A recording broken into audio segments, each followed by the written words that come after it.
de transmisión llega la información política a sus pantallas. ¿Cómo estás, Marilyn? Bienvenida.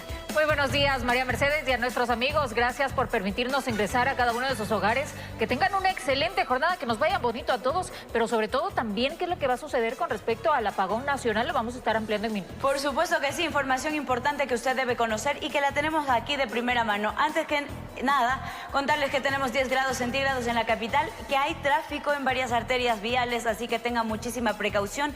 Revise las redes sociales, la página de la Agencia Metropolitana de Tránsito en X, para que pueda saber por dónde es mejor llegar a su destino. Sobre todo de que a partir de las 6 de la mañana ya están habilitados los diferentes contraflujos en la ciudad capital. Sí. Es importante que usted pueda hacer estas consultas a través de la cuenta de X de la AMT, por ejemplo. Sí, efectivamente, como les decíamos, y con eso empezamos la información contándoles que el presidente de la República, Daniel Noboa, impulsa un proyecto para reformar parcialmente la Constitución con miras a eliminar la prohibición de las bases militares extranjeras. Así es, esta propuesta ha generado varias posiciones divididas, sobre todo en la Asamblea Nacional. ¿Quiénes apoyan esta iniciativa y quiénes no? Aquí se lo contamos.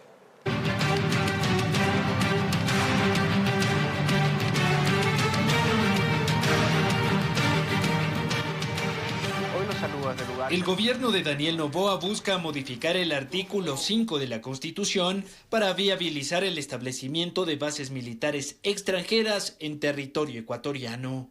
Esta propuesta ha sido recibida con beneplácito en la Asamblea Nacional.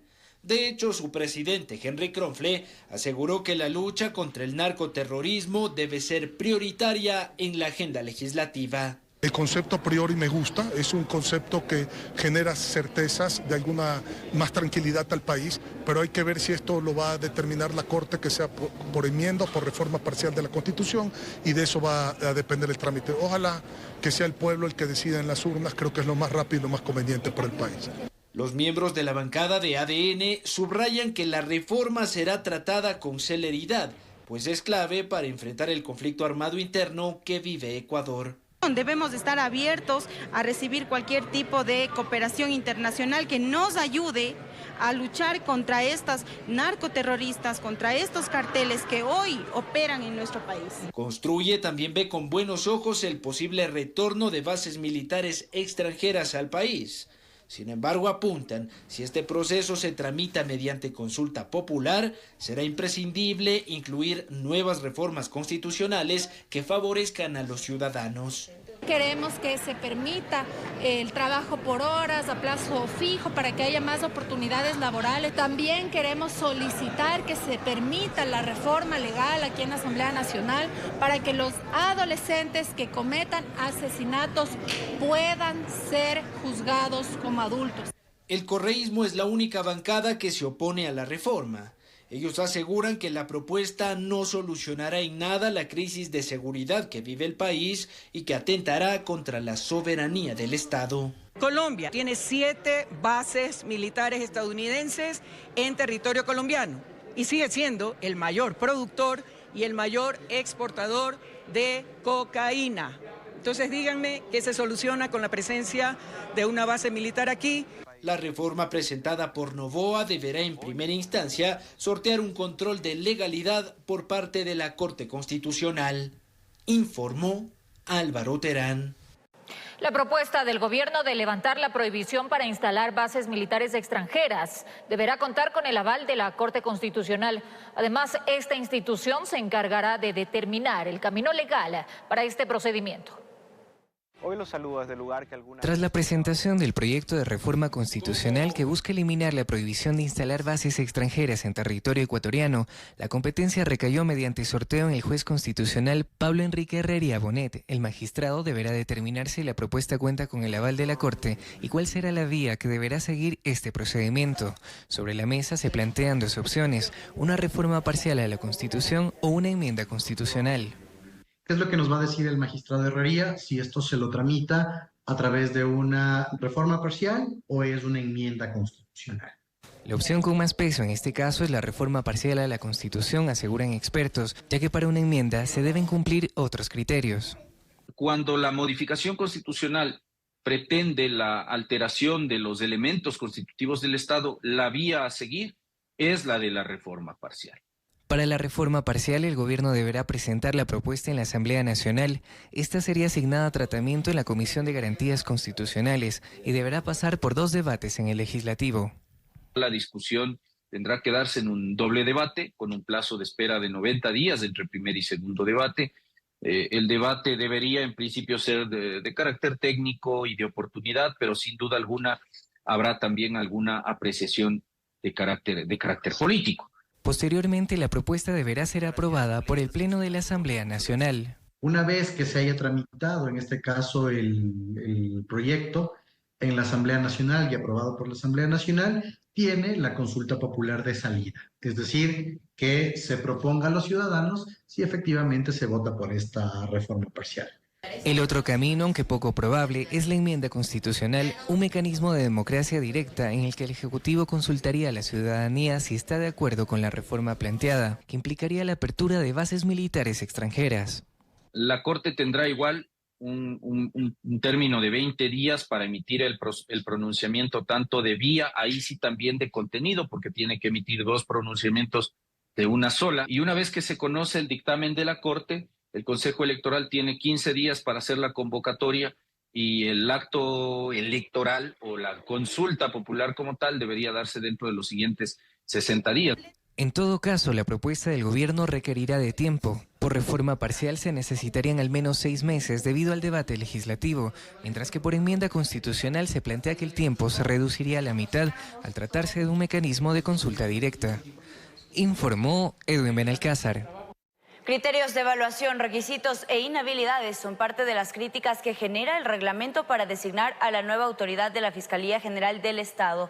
Este documento servirá para elegir al reemplazo de la Fiscal General del Estado, Diana Salazar. Y hoy entregamos un reglamento potente, fuerte y con altos estándares de calidad. Así calificó el presidente del Consejo de Participación Ciudadana y Control Social al reglamento aprobado por el Pleno de esta institución para designar al titular de la Fiscalía General del Estado. Sin embargo, para el experto en Derecho Penal Ramiro García, este documento sería todo lo contrario. El reglamento que está aprobado, un perfil muy mediocre, sin duda puede llegar a ser el Fiscal General del Estado. Uno de los principales cuestionamientos al reglamento se relaciona con el mecanismo de puntuación que calificará a los postulantes sobre un total de 100 puntos. 50 corresponderán a la calificación de méritos y 50 a la fase de oposición, que se dividirá en 30 puntos para la prueba escrita y 20 puntos para la prueba oral. Quien tenga una formación muy mediocre basada en cursos express, que no haya escrito nunca un libro, que no haya escrito nunca un artículo indexado, puede tener más puntajes que quienes sí lo hayan hecho. Para García, el concurso, con este reglamento, generaría desmotivación de candidatos con perfiles mucho más técnicos. Por ejemplo, abogados con PhD en Derecho Penal reciben 18 puntos, mientras que alguien con una maestría recibe 16, es decir, la diferencia es mínima. Abogados muy mediocres puedan llegar a tener puntuaciones muy altas. Las inhabilidades que supuestamente contempla, si uno ha defendido casos de narcotráfico no puede postular, pero si uno ha sido narcotraficante, ahí sí puede postular. La nueva autoridad de la Fiscalía deberá ser designada en el transcurso de los próximos 7 meses y permanecerá en el cargo durante 6 años. Informó Miguel Ángel Bedoya.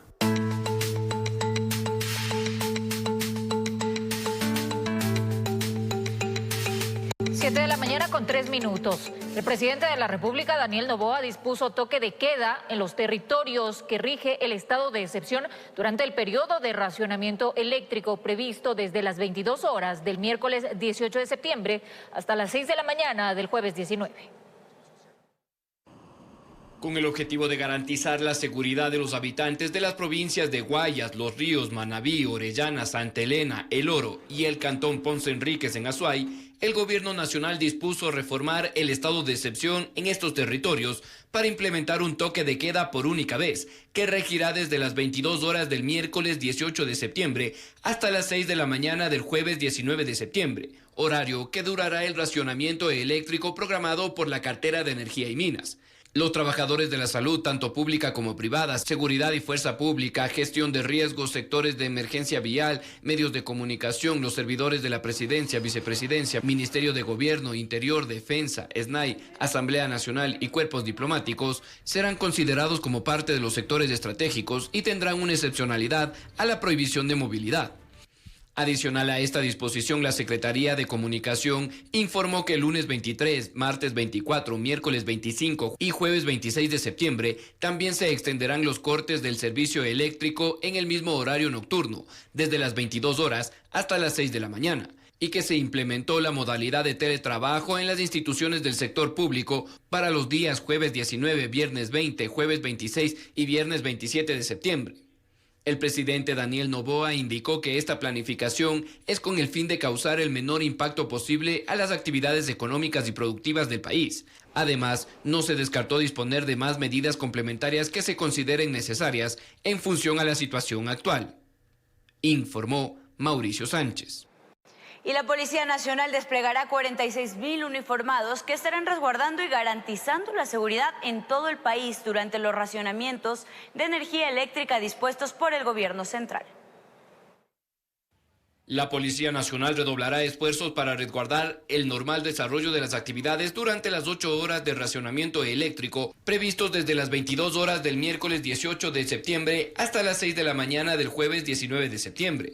A escala nacional, estarán desplegados 46.000 uniformados en los ejes de inteligencia, preventivos e investigativos. La coordinación mediante el bloque de seguridad, a través de un trabajo conjunto entre Fuerzas Armadas y Policía Nacional, para dar seguridad a los sectores estratégicos, como hidroeléctricas, centrales de transmisión eléctrica, puertos y aeropuertos. Las autoridades señalaron que han focalizado las zonas vulnerables para reforzar los patrullajes. Los grupos tácticos y de las Fuerzas Armadas también colaborarán en la vigilancia de los llamados puntos calientes. Es decir, en los lugares donde existan entidades bancarias, financieras, en los lugares donde existan zonas residenciales específicamente, las gasolineras, y por supuesto aquellos lugares vulnerables donde tenemos los centros de privación de libertad. En los ejes viales y entradas a las ciudades se establecerán checkpoints o sitios de control que vigilen algún movimiento inusual o indebido. Especialmente en la ruta que conecta la sierra con la costa, el anillo vial, la ruta a Manabí y todos los lugares en donde nos han dado ciertas novedades relacionadas con asalto, robo a carreteras, secuestros extorsivos y demás. Además, los uniformados señalaron que el convoy de patrullaje estará conformado por un patrullero y 4 motocicletas, con el fin de vigilar las calles del país y prevenir el cometimiento de delitos. El patrullaje compuesto por un patrullero y 3-4 motocicletas va a ser permanente en todos los distritos de la capital de la República, informó Mauricio Sánchez. El ministro de Energía, Antonio Goncalves, aseguró que para enfrentar la crisis energética alquilarán otras barcazas en este año. El funcionario visitó la hidroeléctrica Mazar, donde reveló la situación que vive el país en materia energética y todo lo que se hace como gobierno para enfrentar a los apagones. Toda el agua que ven aquí en el embalse Mazar la cuidan a un nivel extremo. Cada metro cúbico es importante. Todo sirve para generar energía. De eso depende el 38% del sistema interconectado del país, pero por acá hasta lo que se encontraba cubierto de agua hace pocos años se ha secado y se está erosionando. Es la sequía de la que el gobierno manifiesta que los obliga a generar apagones a nivel nacional. Nos estamos ajustando a esa realidad de ese estiaje, aprovechando con esos cortes anunciados, programados y controlados, porque no hemos perdido el control de Mazar, que eso es lo importante. La cota de ese embalse hasta las 19 horas de este martes estaba en 2.121 metros sobre el nivel del mar, cuando la mínima es de 2.098. Pero para el ministro de Energía y Minas, Antonio Goncalves, se está haciendo todo el esfuerzo para que el país no sea afectado de gran manera, por lo que están buscando energía para que la medida no se prolongue a semanas o meses. También es una medida de racionamiento, ¿ya? Que tiene un efecto de conservar al máximo posible hasta que lleguen las compras que estamos haciendo, lleguen las barcazas en octubre, la siguiente barcaza en octubre, otra más en noviembre y así sucesivamente. Recorrimos parte de la cola del embalse Mazar en la provincia de Azuay. Nos encontramos, como ustedes observan, con una situación crítica por la escasez de lluvia y un estiaje no antes visto según el gobierno nacional. Tenemos los peores niveles históricos en 61 años de que hay data estadística. Esto es una realidad. No ha llovido. Entonces tenemos que conservar ese embalse lo máximo posible. Además de esto, capacitarán a 50 uniformados de las 3 ramas de las Fuerzas Armadas para que resguarden las operaciones y la infraestructura de las hidroeléctricas. Esta es la realidad con el gobierno, que también está atento al aporte de los megavatios del sector privado, que también podría extenderle una mano al país, informó Charlie Pisa. Servicios de salud y seguridad se garantizarán durante los cortes de energía anunciados por el gobierno. Varias instituciones del sector público han asegurado que atenderán con normalidad a pesar de los cortes. Debido a los cortes de energía programados para esta y la siguiente semana, el gobierno señaló a través de un comunicado que garantizará la prestación de servicios en áreas consideradas como indispensables. Esto abarca servicios básicos de salud, seguridad, terminales aéreas, terrestres y marítimas, así como servicios de inteligencia y de sectores estratégicos que desarrollarán con normalidad sus actividades los días 19, 20, 26 y 27 de septiembre. La aclaración se realiza debido a que para estos días se dispuso la implementación de teletrabajo para los servidores públicos. Sin embargo, en los sectores antes mencionados, la disposición no tendría efecto. En este sentido, la Dirección General del Registro Civil informó que atenderá con normalidad los días 19, 20, 26 y 27 en las 200 agencias a nivel nacional con todos los servicios que ofrece esta institución. Además, el portal virtual de pagos estará habilitado de forma permanente. En el ámbito de salud, el IES señaló mediante un comunicado que los servicios de emergencia se mantendrán operativos a escala nacional las 24 horas. Las citas médicas y cirugías programadas se realizarán con normalidad, indicó la institución.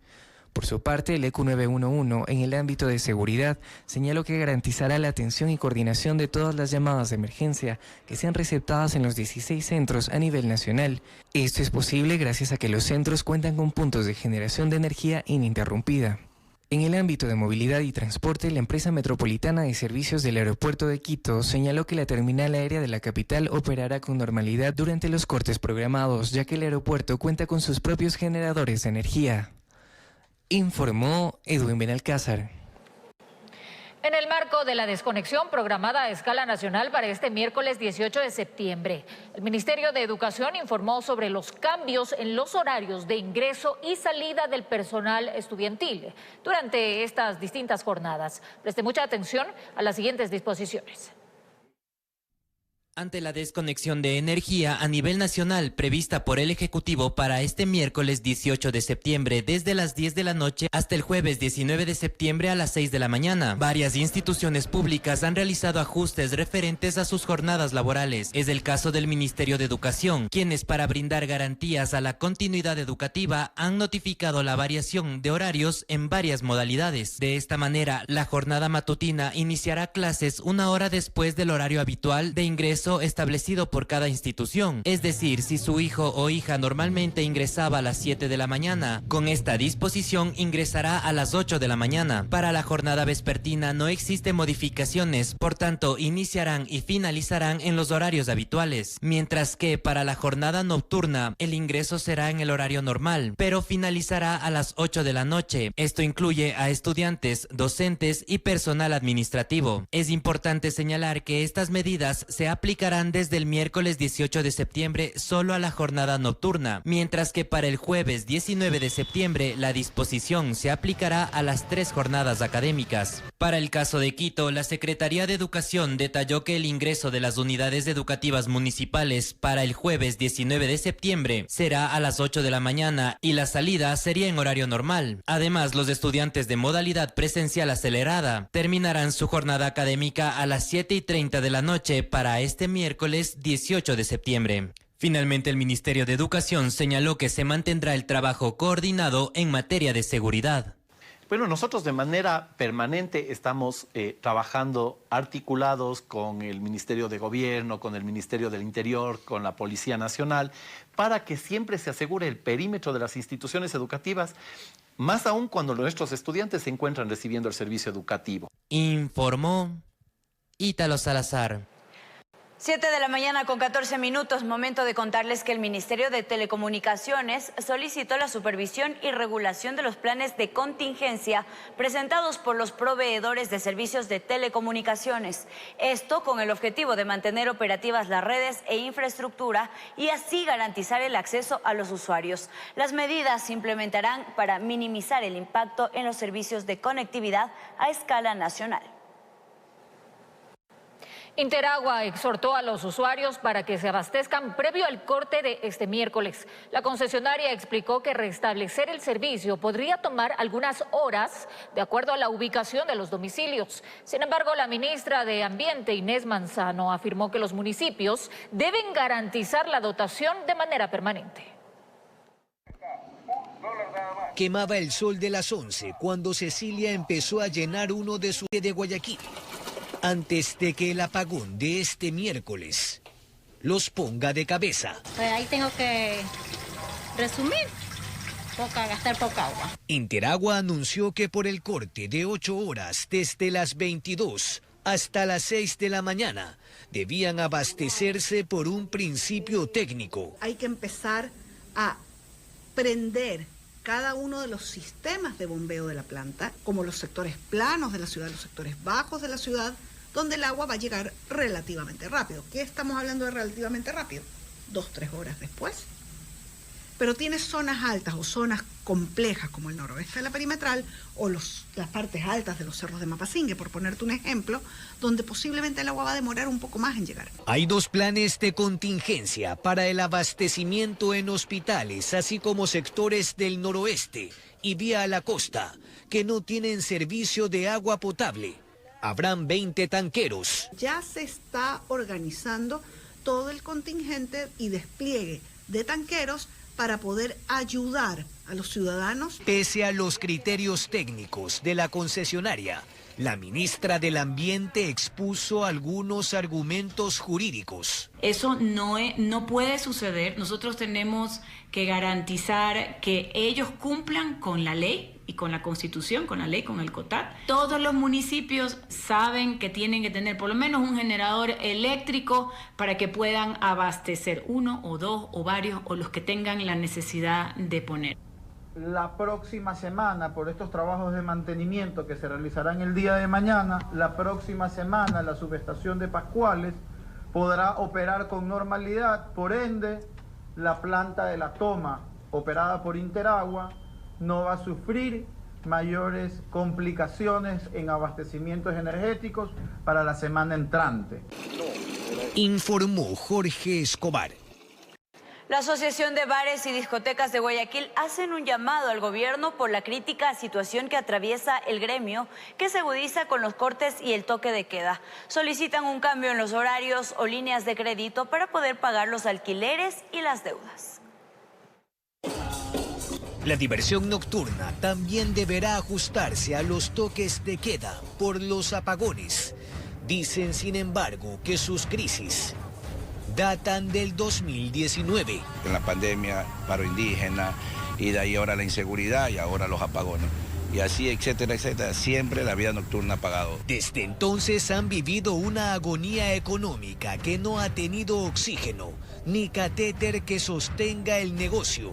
El 30% ya bajó las puertas, porque la situación era insostenible. El resto, el 70% ya estamos en mora, estamos debiendo alquileres. Ya prácticamente estamos sobreviviendo. Piden por ello una modificación en los horarios de los cortes, o al menos una boya en medio de este naufragio comercial. Préstamo nos ayuda con alguna parte económica porque la única solución es reforzarnos la economía para poder cubrir lo que prácticamente el déficit para podernos mantener. A través de Ban Ecuador. A través de Ban Ecuador o cualquier entidad que él pueda darnos. Uno de los sectores que por la naturaleza de su actividad no logra levantar cabeza, informó Jorge Escobar.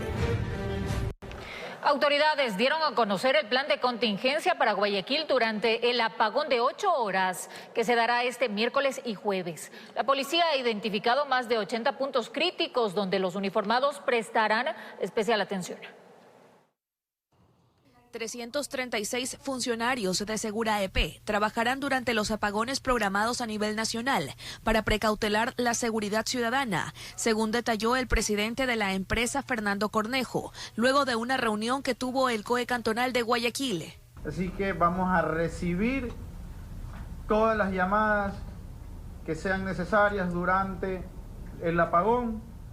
Tenemos ya un plan de contingencia armado. Tenemos entre ATM y Segura 87 vehículos que estarán patrullando la ciudad. El jefe de operaciones de la policía de la zona 8 dijo que han identificado más de 80 puntos críticos en Guayaquil, donde los uniformados pondrán especial atención. La mayor cantidad operativa de acuerdo a la temporalidad y a las áreas estas de concentración de violencia que nosotros tenemos, vamos a estar obviamente operando de acuerdo a la temporalidad que nosotros ya tenemos identificado. Hemos activado ya todos los ejes estratégicos con los contactos ciudadanos y códigos QR, tanto en hoteles, restaurantes, centros comerciales, y obviamente estamos también activando unos chats de comunidades organizadas. Además, los horarios de funcionamiento del aeropuerto, terminal terrestre, metrovía y aerovía se mantendrán con normalidad.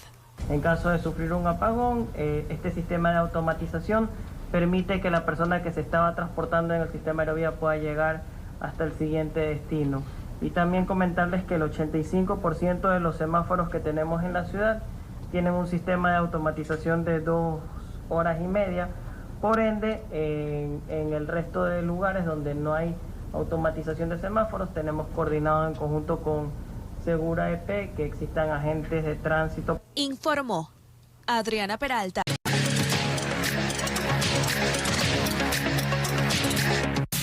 Gracias por continuar en nuestra sintonía. Como lo anunciamos, cientos de profesionales del volante y gremios del taxismo llegaron este martes a la Asamblea Nacional para dialogar con el presidente del Legislativo, Henry Kronfle, sobre el proyecto de regulación de plataformas de movilidad. A continuación le contamos a qué acuerdos se llegaron. El taxismo se muestra inconforme con la sentencia de la Corte Constitucional que declaró ilegal las sanciones en contra de los conductores que empleen plataformas de movilidad como Uber, Didi e InDrive. Por ello marcharon hacia la Asamblea Nacional para exponer sus peticiones ante el Pleno del Legislativo. No es posible que de un solo plumazo, después de 3 años de elaborar la ley de tránsito, 3 años que hayan pasado sin existir el reglamento, hoy se pretenda malinformar a la ciudadanía diciendo que todo el mundo puede hacer transporte comercial sin tener ninguna sanción. Los taxistas insisten en que las plataformas de movilidad operan ilegalmente, afectando a quienes sí están regulados y sí pagan impuestos. El pedido fundamental que hacemos el día de hoy es de que se llame a comparecer al ministro de Transporte para que explique las razones por las cuales no se expide el reglamento de aplicación a la ley. El presidente del Parlamento, Henry Kronfle, los recibió y señaló que la Asamblea actuará con objetividad para regular los derechos de los profesionales del volante. Nadie quiere que se vayan los otros, simplemente que tengan exactamente ustedes las mismas condiciones que ellos. Eso es todo lo que se está buscando aquí.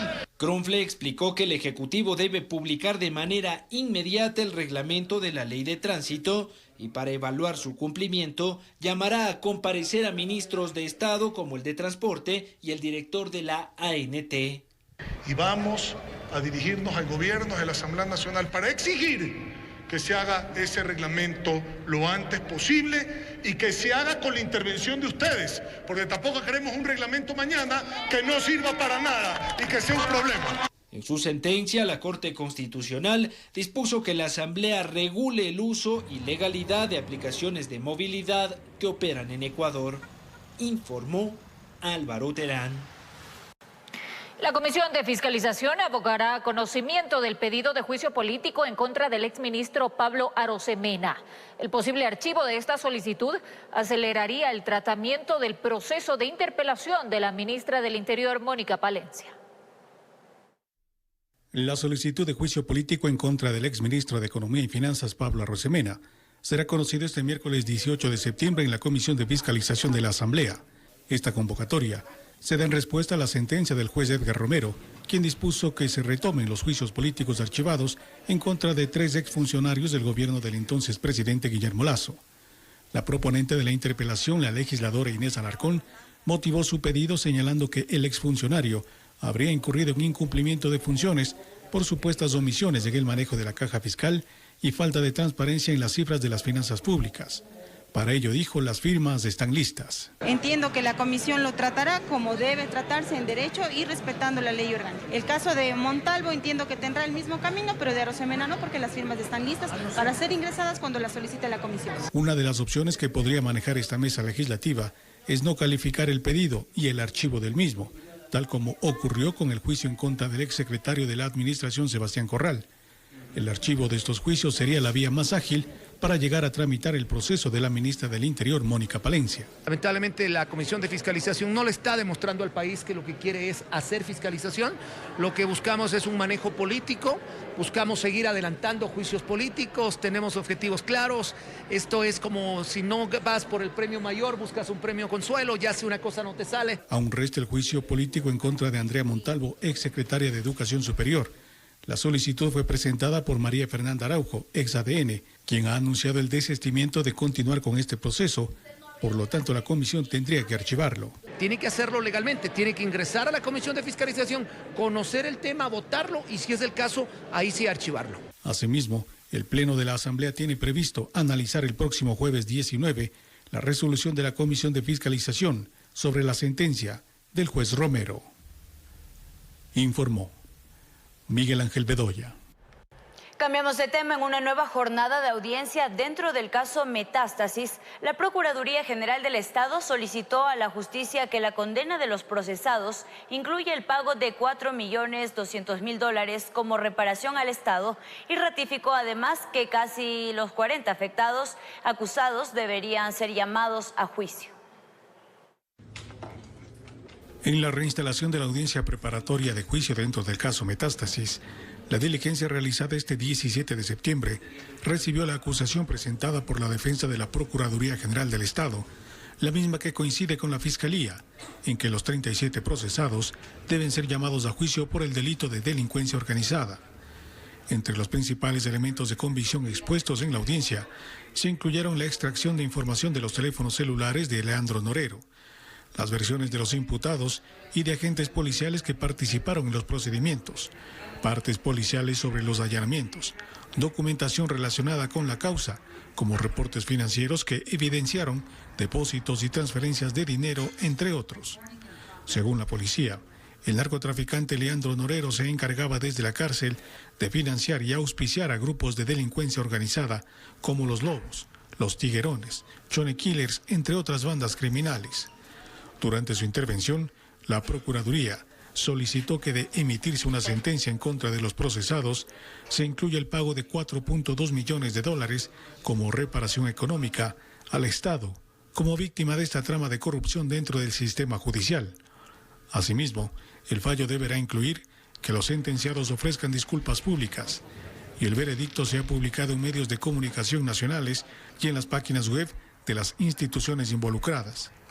La diligencia se reinstalará este 18 de septiembre a las 10:30 con las intervenciones de las defensas de 4 de los 37 procesados: Javier Jordán, Cristian Romero, Fabián Camposano y Javier Novillo, mientras que desde el próximo jueves se presentarán los abogados de los demás procesados en jornadas que se tiene previsto se extiendan incluso hasta el fin de semana. Ya en la etapa de juzgamiento, se prevé la participación de alrededor de 300 testigos, quienes rendirán su versión dentro de esta causa. Informó Miguel Ángel Bedoya. 7:34 a.m. El presidente Daniel Noboa cumplió agenda en Manabí, en localidades como Chone y Jipicapa. En esta última, por ejemplo, participó de la firma de contratos de financiamiento por más de 10 millones de dólares para obras de agua potable y saneamiento. Se trató de la visita número 18 del presidente de la República, Daniel Noboa, en Manabí. En uno de los puntos de su agenda estableció la suscripción de un convenio que iniciará estudios integrales del riesgo por inundaciones en Chone. Algo con lo que han tenido que aprender a convivir históricamente. Pero esto, que se volvió una cotidianidad, está por quedar en el pasado. Nosotros vamos a hacer todo lo que esté en nuestro poder para darle a Chone y para darle a Manabí también lo que tanto se merece. Además participó de la firma de contratos de financiamiento con el GAT municipal de Jipijapa por más de 10 millones de dólares para obras de agua potable y saneamiento. También suscribió un convenio de cooperación para fortalecer la lucha contra la desnutrición crónica infantil. Los políticos que tenían secuestrada a Manabí engordaron sus bolsillos y pisotearon las esperanzas de la gente. Los que se pusieron un cartel del encuentro, en cambio, en el pasado dejaron obras inconclusas o mal hechas. En ese sentido, el ministro de Transporte y Obras Públicas, Roberto Luque, precisó que se están invirtiendo 19,8 millones de dólares en 137 kilómetros de la vía Espondilus, desde la entrada de Puerto López hasta el límite provincial con Santa Elena. La disposición del presidente fue sumamente clara. En anteriores gobiernos, ¿qué era lo que pasaba? Venía un nuevo gobierno y paraba las obras del anterior gobierno. Incluso dentro de un mismo gobierno venía un nuevo ministro y paraba las obras del anterior ministro. Él me dijo, todas las obras que estén avanzadas, destrábalas y sácalas. Así estamos sacando el municipio de Puerto Viejo, el Palacio Municipal de Puerto Viejo. La vía Manta-Rocafuerte también está destrabada. Ayer estuvimos en Santa Elena destrabando el paso lateral de Salinas. Informó Adriana Peralta. Y el Pleno de la Asamblea Nacional condecoró a los deportistas ecuatorianos que obtuvieron medallas y diplomas en los Juegos Olímpicos de París 2024. Los marchistas Daniel Pintado y Glenda Morejón, así como los boxeadores Yerlon Congo y María José Palacios, fueron reconocidos por el Parlamento ecuatoriano tras su excepcional participación en sus disciplinas deportivas en París 2024. Agradezco con el corazón a la Asamblea Nacional del Ecuador por este reconocimiento, para mí y para todos mis compañeros, que me llena de orgullo como hijo de esta querida patria. Ser ecuatoriano es un honor inmenso y este gesto me inspira a seguir trabajando con más fuerza y compromiso por nuestra patria. Llevo con orgullo nuestros colores y seguiré esforzándome por contribuir al desarrollo y la grandeza de nuestro amado Ecuador e inspirar a las nuevas generaciones a que se atrevan a soñar. Por este Ecuador amazónico, desde siempre y para siempre, que viva la patria. Muchas gracias.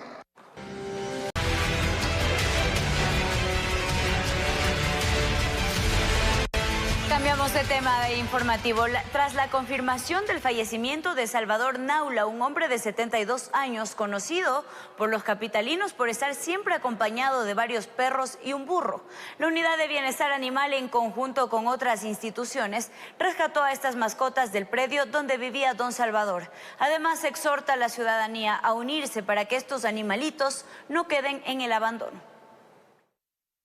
Un popular refrán entre el mundo de quienes rescatamos animales reza: dame una caricia y te seguiré hasta el fin del mundo. Y es que pocas veces se ha visto el cumplimiento a cabalidad de dichas palabras. Él era Salvador Naula, un hombre de 72 años quien se hizo muy conocido por los vecinos de los sectores de La Ofelia y La Occidental debido a sus acompañantes. Más de una docena de perritos y un burro eran los fieles compañeros del señor Naula. Todas las mañanas bajaba desde su casa en el barrio Santa Anita al nororiente de Quito hasta el mercado de La Ofelia, donde se daba las formas para conseguir el alimento entre el reciclaje y la buena voluntad de los vecinos. Hace pocos días se confirmó que Salvador habría dejado este mundo físico, lo que provocó que más de 30 animalitos se quedaran sin su tutor. Durante este lunes 16 de septiembre, un equipo interinstitucional conformado por la Unidad de Bienestar Animal, la Fundación Cóndor Andino, la Fundación Zoológico del Ecuador y la Fundación Acción Animal Ecuador se dieron cita al rescate de los animales que vivían en casa del señor Naula.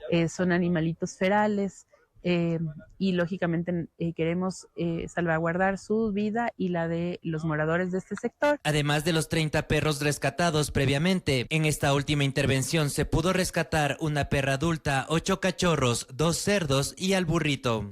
Estamos muy cerca de los montes, del Pichincha, de la vida silvestre, ¿no es cierto? Lastimosamente, la falta de un proveedor de alimento podría significar un riesgo a la fauna silvestre y urbana que vive cerca del predio de Don Salvador. Estos animalitos además comían únicamente carne cruda y no están acostumbrados a comer otro tipo de comida, ya que son animales que potencialmente pueden causar un daño a la fauna silvestre y al ecosistema. La Unidad de Bienestar Animal hace un llamado a la solidaridad de la ciudadanía y en especial a grupos de activistas a unir esfuerzos para que todos estos canes no queden en el abandono, así como nunca lo permitió el siempre recordado Don Salvador, informó Ítalo Salazar.